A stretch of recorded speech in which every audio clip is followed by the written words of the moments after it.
Programang ito ay rated SPG, striktong patnubay at gabay ng magulang ang kailangan. Noong panahon ng kampanya ay kahit ilang beses pinagtangkaan ng mga gerero ang buhay ni Tanggol ay hindi gumanti si Ramon. Tila nawala ang kanyang tuso.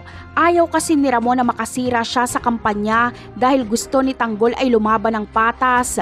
Pero ibang usapan ngayong tapos na ang kampanya. Makikita ulit natin ang pagiging tuso ni Ramon.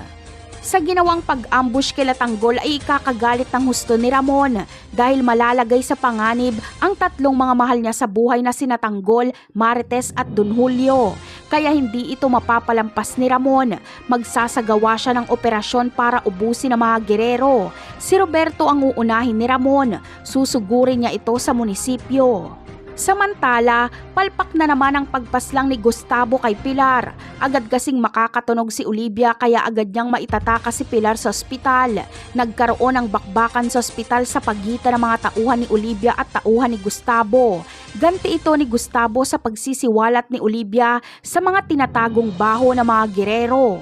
Sa kasalukuyang kaganapan naman ay mahihirapan nga itong si Tanggol na makipaglaban kay Lucio.